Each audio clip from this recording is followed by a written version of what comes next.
This could all go horribly wrong at any minute. And the rubber chicken says, oh, nothing.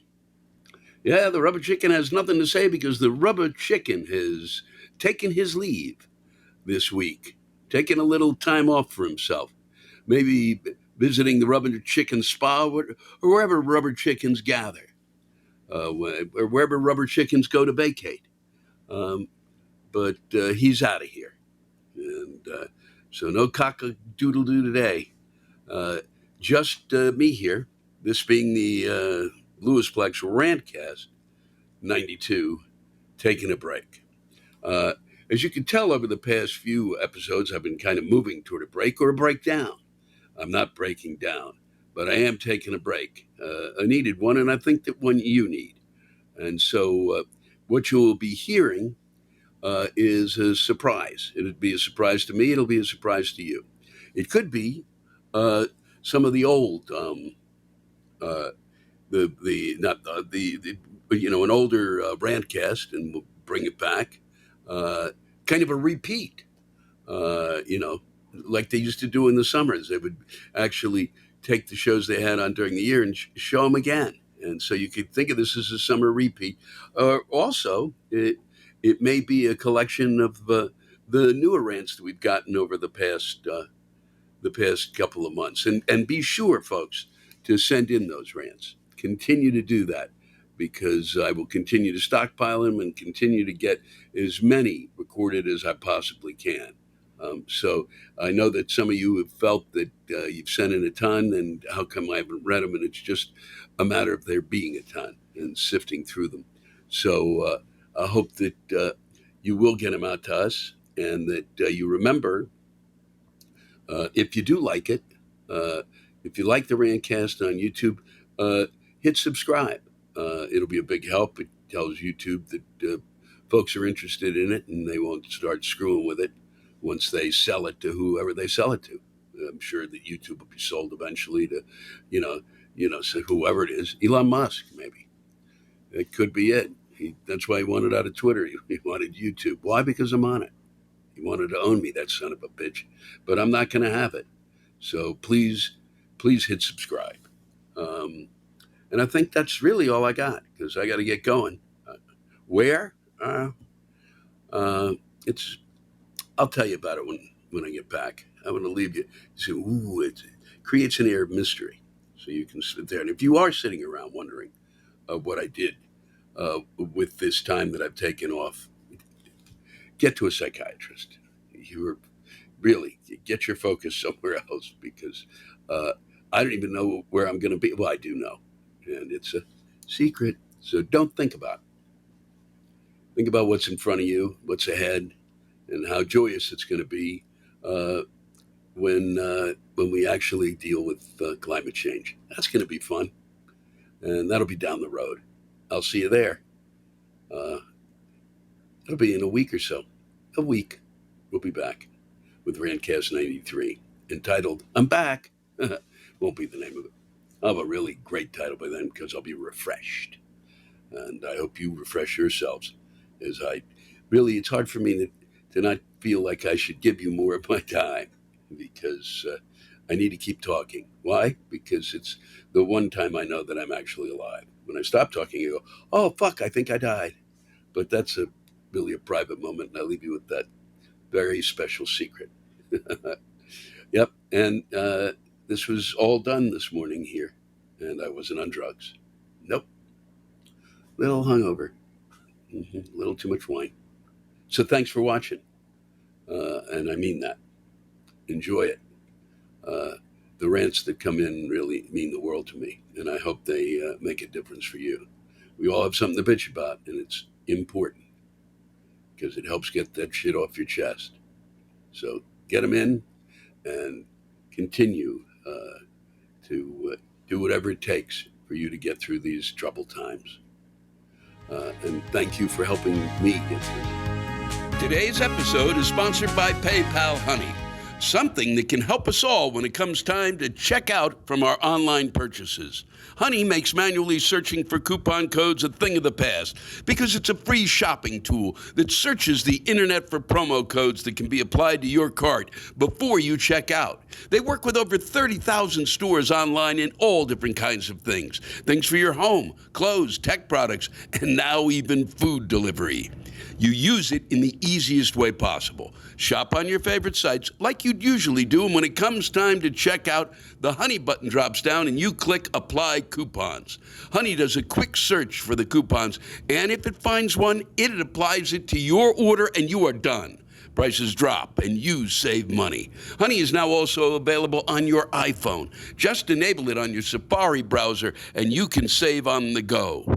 I've been buying neti pot salts for years. We won't discuss why, but I will tell you, once I got Honey, literally the button dropped, it said apply coupons, I did, and I saved money. Yes, I did. Easy peasy. Words I've never used, easy peasy, but that's what it was. If you don't already have Honey, you could be straight up missing out. It's literally free and installs in a few seconds, and by getting it, you'll be doing yourself a solid and supporting this podcast. I'd never recommend something I don't use. Get Honey for free at joinhoney.com/Lewis. That's joinhoney.com/Lewis. You've heard me talk about how important it is to have a VPN to protect your online privacy. But choosing a VPN you trust is equally as important. Like most of you, I like to do research on things like this, and I can say that ExpressVPN is the best VPN on the market. Here's why. First, ExpressVPN doesn't log your activity online. Lots of other VPNs make money by selling your data to advertisers, but ExpressVPN doesn't do this. They even developed a technology, trusted server, that makes their VPN servers incapable of storing any data at all. Second, speed. ExpressVPN now uses Lightway, a new VPN protocol they engineered to make user speeds faster than ever. Other VPNs can slow your connection, but ExpressVPN is always blazing fast and lets me stream videos in HD quality with zero buffering. The last thing that really sets ExpressVPN apart is how easy it is to use. You don't need any technical skills to get set up. Just fire up the app and tap one button to connect. Even I can do it. I mean, that's it. Okay? It's not just me saying this. Business Insider, The Verge, and many other tech journals rate ExpressVPN the #1 VPN in the world. So protect yourself with the VPN that I use and trust. Use my link, expressvpn.com/black today, and get an extra 3 months free on a 1-year package. That's expressvpn.com/black. Visit expressvpn.com/black to learn more. Hello there. We're getting ready to rant here in the extraordinary cable access studio. We're going to move this camera here. Let's have some, aisle 6 there. We got that. Thank you very much for moving that over. Really appreciate your work on that, Ted. And, as you can see, I'm not in a suit, or I'm not in a sport coat, at least. It's the 4th of July. So I thought, I don't know when you're seeing this, but I thought, why not express my freedom and independence by taking it off. And it's one of those days where the humidity is staggering. But it's one of those weekends which is great to be in New York. Marie Moss is a bit miffed and sent this our way. So my husband and I got married last October, and as usual, family drama made the wedding a blast and a half. Now I'm 6 months pregnant with our first child and probably only child. This shit sucks. And things have been calm family-wise until recently. My mother-in-law decided to throw me a baby shower after I said no. My family is 2 states away, and getting everyone together is difficult. Now, because the date that was chosen doesn't work for half my family, I'm on the receiving end of my mother-in-law's rage. Can I just say again?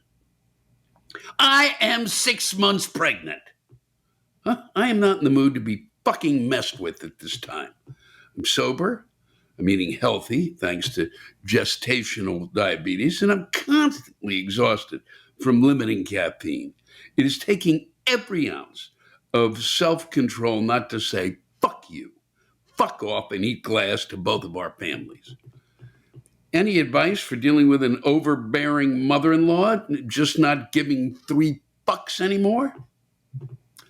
Yoga doesn't work, and I can't pop a Xanax anymore. Fuck me. Warmest regards, Marie from Milwaukee. And thank you, Marie. And thanks for the regards. And no, I have no advice. I don't know how the ways in which I dealt with the mother-in-law was get out of a marriage really quickly and then not go back into one.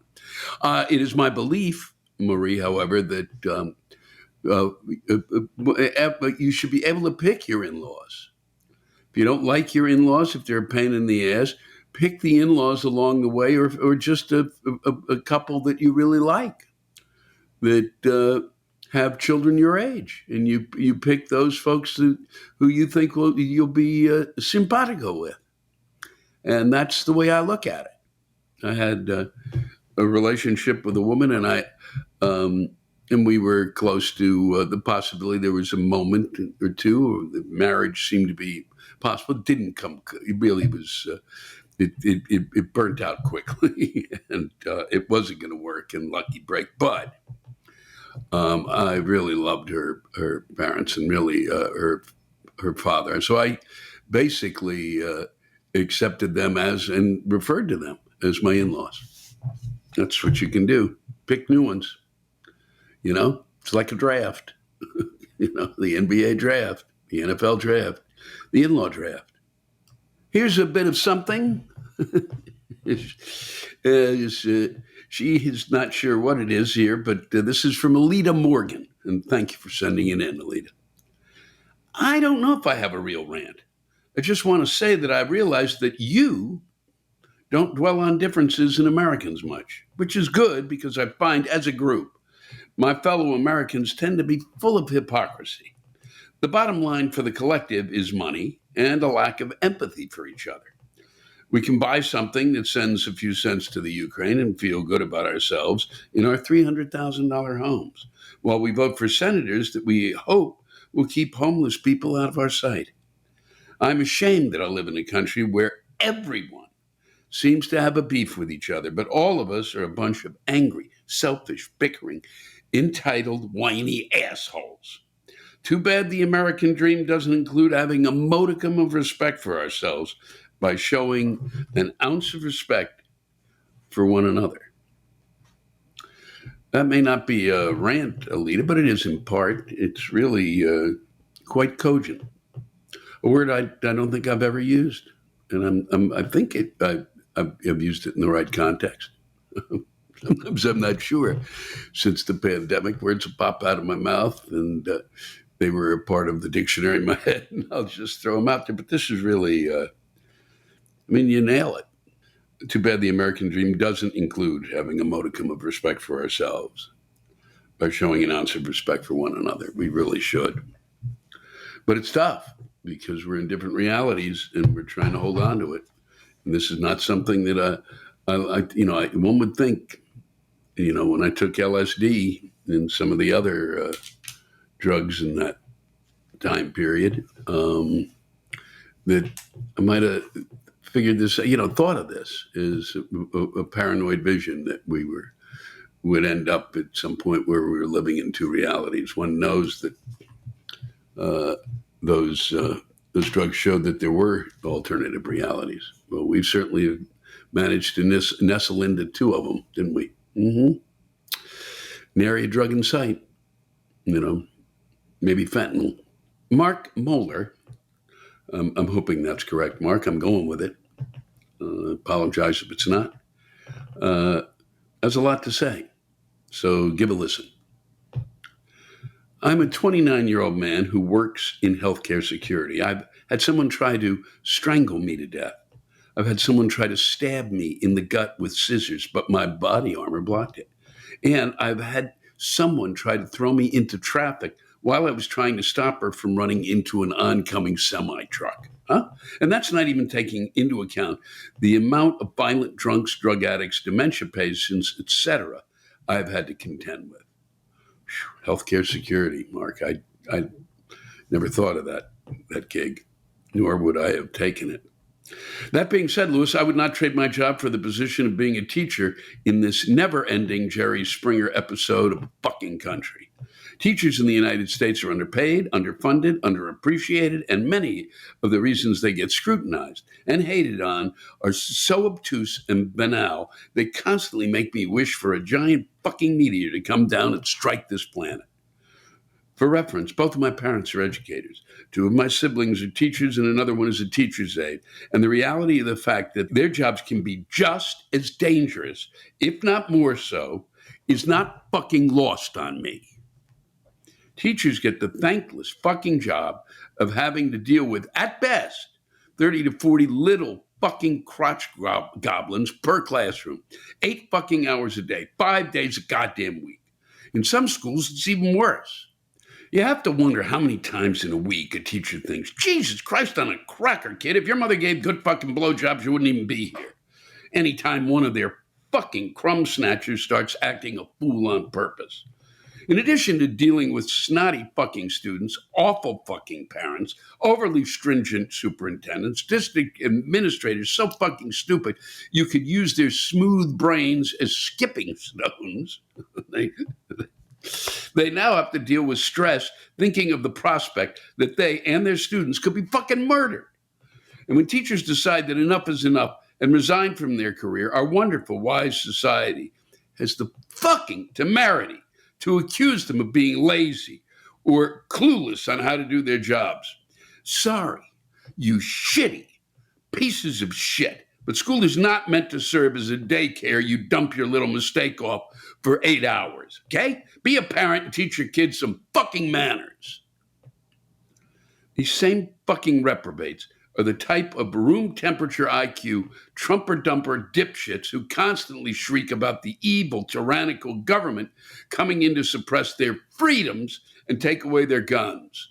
Ooh, gee fucking willikers, bitch. Where the fuck are you all when LGBT people are treated like animals and women no longer have the rights to their own fucking bodies? Huh?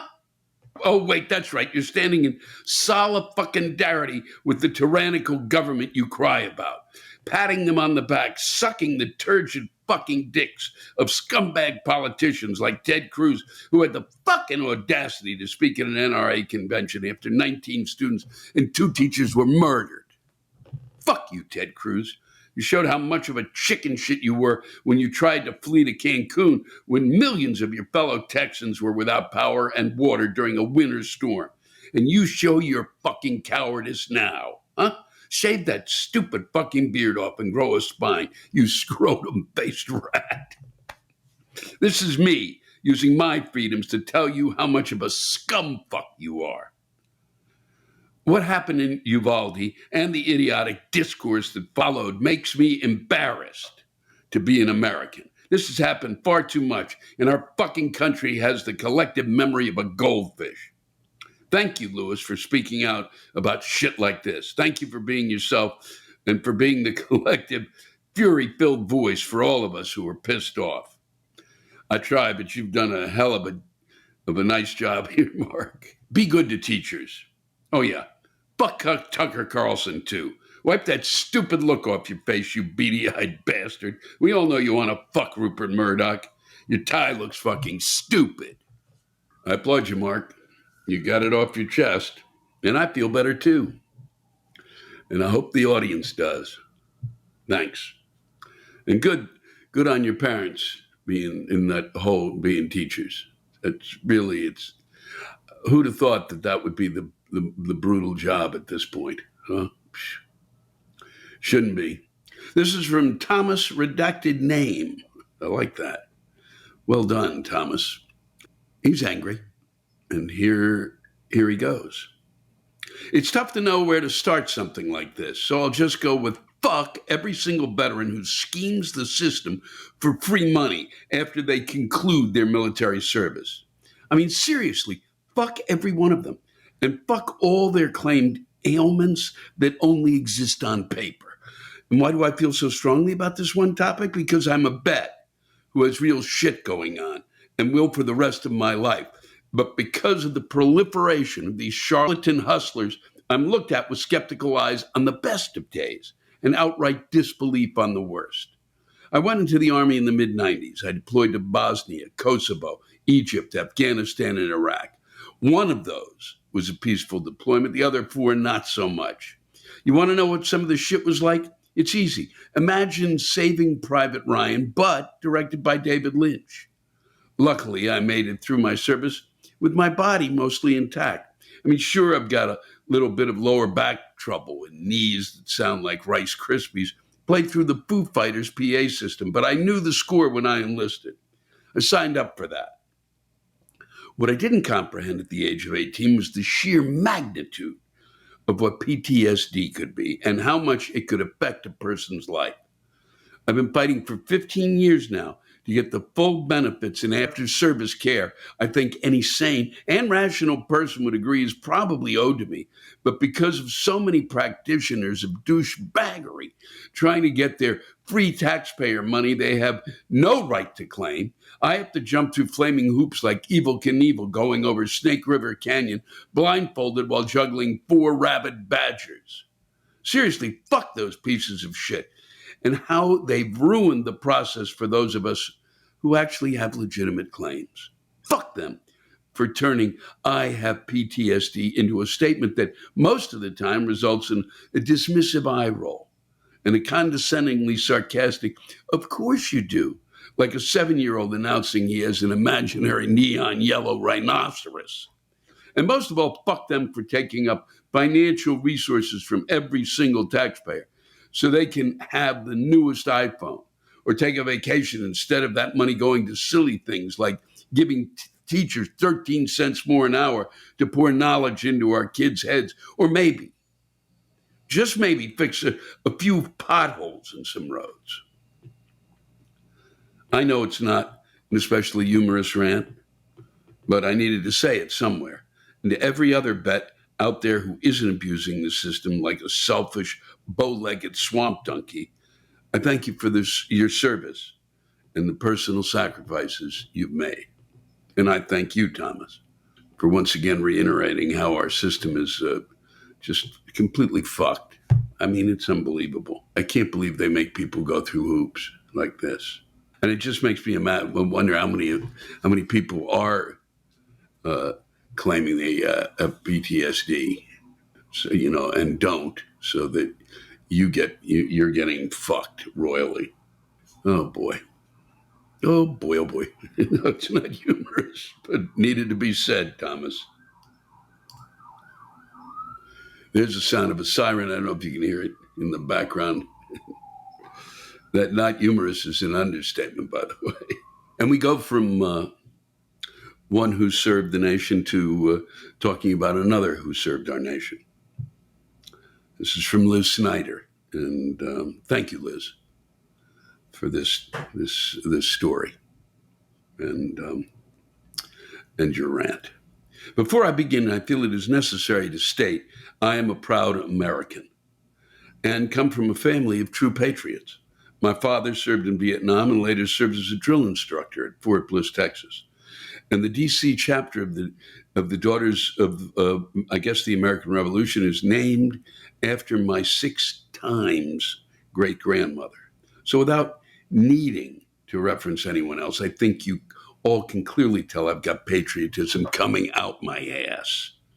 And that being said, I'm ready to finally blow a gasket on the window lickers working at Social Security and the fucking sadistic pleasure they must get from jerking the chains of the sick and elderly. You see, my boyfriend has a serious medical condition. He suffered his first amputation in 2017 and was encouraged to apply for disability. Since working was no longer a realistic option, he completed his application. Denied. He appealed the decision. Denied. He requested a hearing before a judge. Estimated wait time 500 days or approximately a year and a half. While waiting for a hearing date, he had to undergo surgery again. This time it was another amputation. He lost his foot and a portion of his right leg. He did, however, get a hearing date for a week following his discharge from the hospital. The hearing appeared to go well, and all the testimony and official physician statements declared him disabled. So we waited another 60 days for the official letter containing the judge's decision. Denied.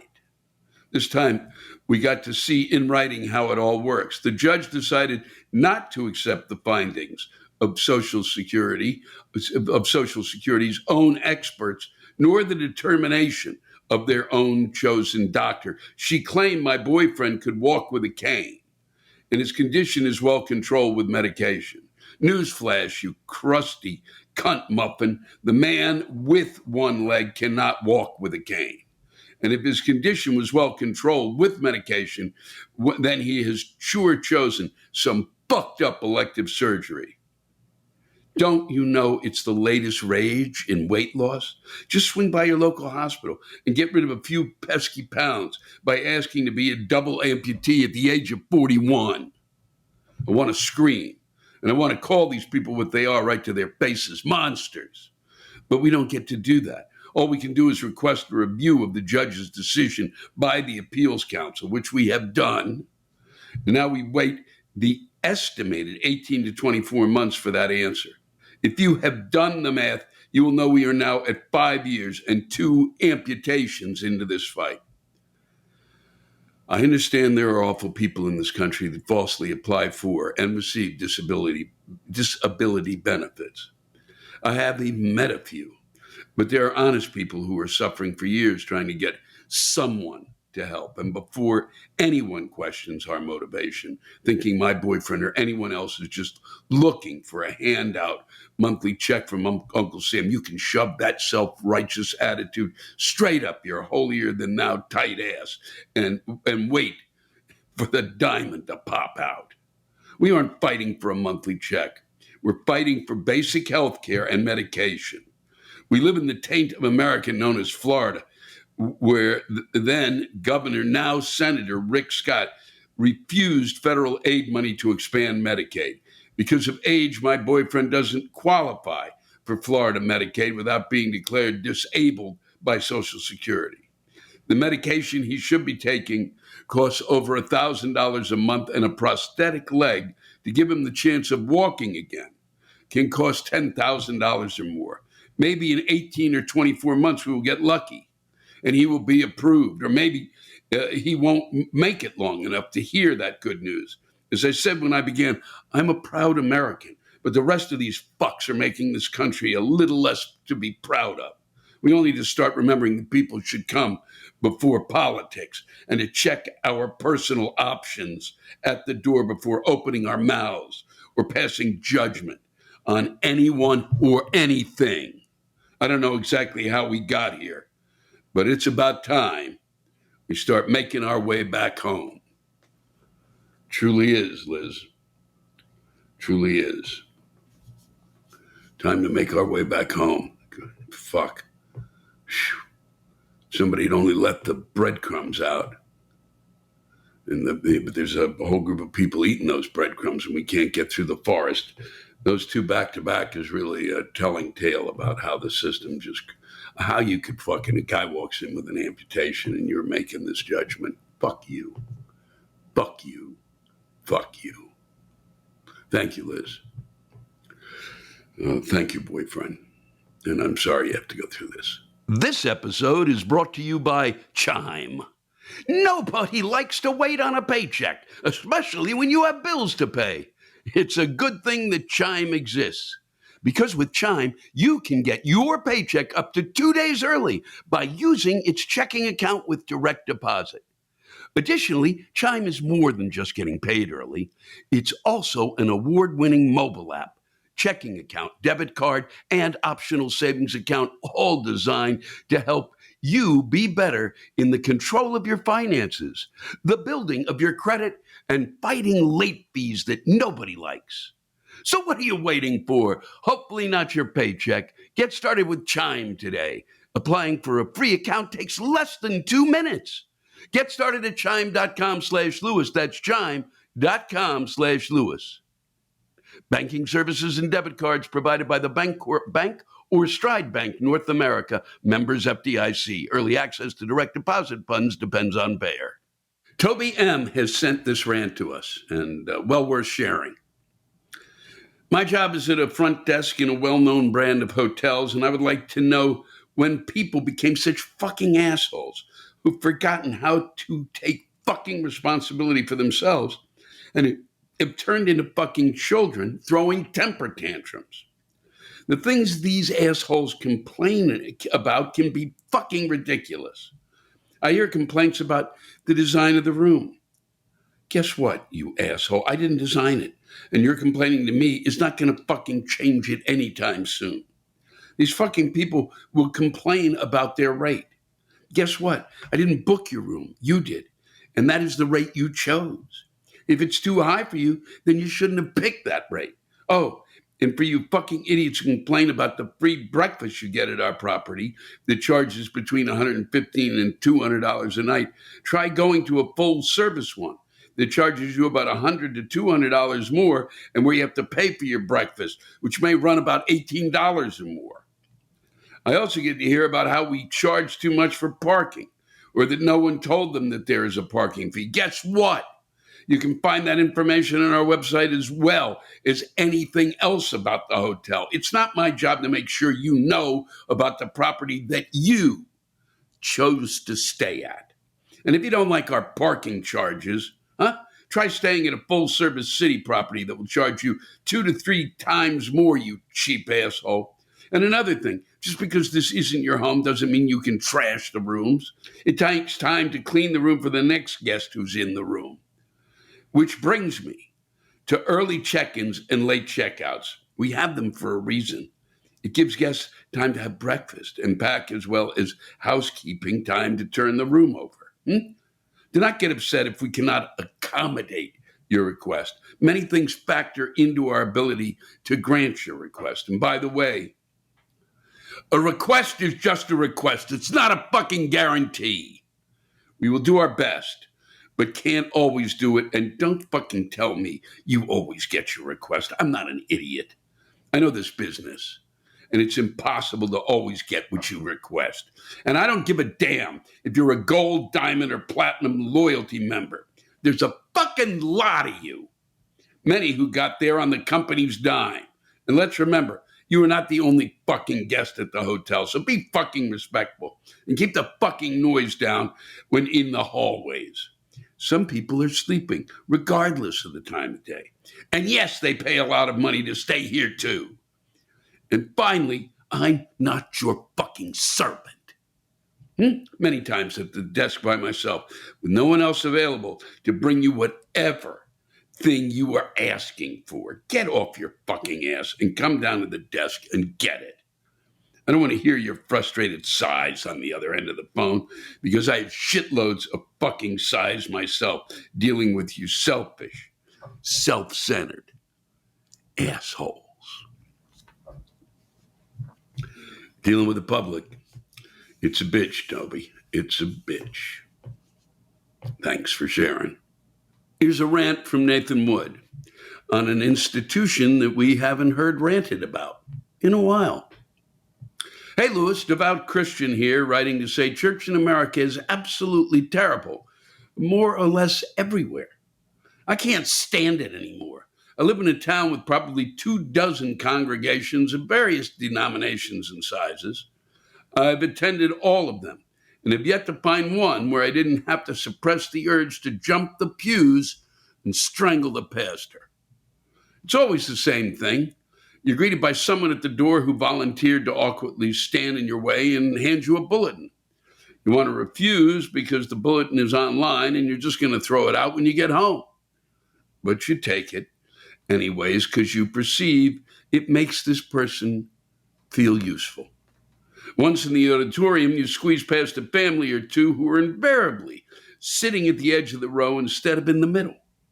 Then you're invited to stand and worship, by which they mean sing along to the most artless, droning, bridal, emasculating music ever written for about 10 minutes. After that's over, you get to hear a conscripted congregant read aloud the bulletin you couldn't avoid accepting on the way in. And then, the piece de resistance, the sermon, a useless 30 to 90-minute misinformation marathon. Lewis, they're wrong about everything. I heard one pastor say Jews couldn't handle Roman coins because they couldn't touch idols, ignoring the fact that the Tanakh doesn't forbid touching idols anywhere, or that currency isn't an idol, or that Jesus told the Pharisees to hand him a denarii, and they did. Why the hell would I ever need to know that? Somewhere I could spit. I want to like church. I really do. And I might be able to soldier through it if, after all that, they don't have the audacity to pass me an offering plate expecting me to contribute 10% of my weekly earnings for the privilege. Are you kidding me? I'd pay 10% if they would just stay closed. Damn. Well said. Well shared. Well, I shared it. You did better than I did on that, Nathan. Thanks to all of you for listening to my Rantcast. If you have a rant you want to get off your chest, send it in to me at lewisblack.com/live. You can think of it as therapy, or whatever you want to think of it as. Just let it rip.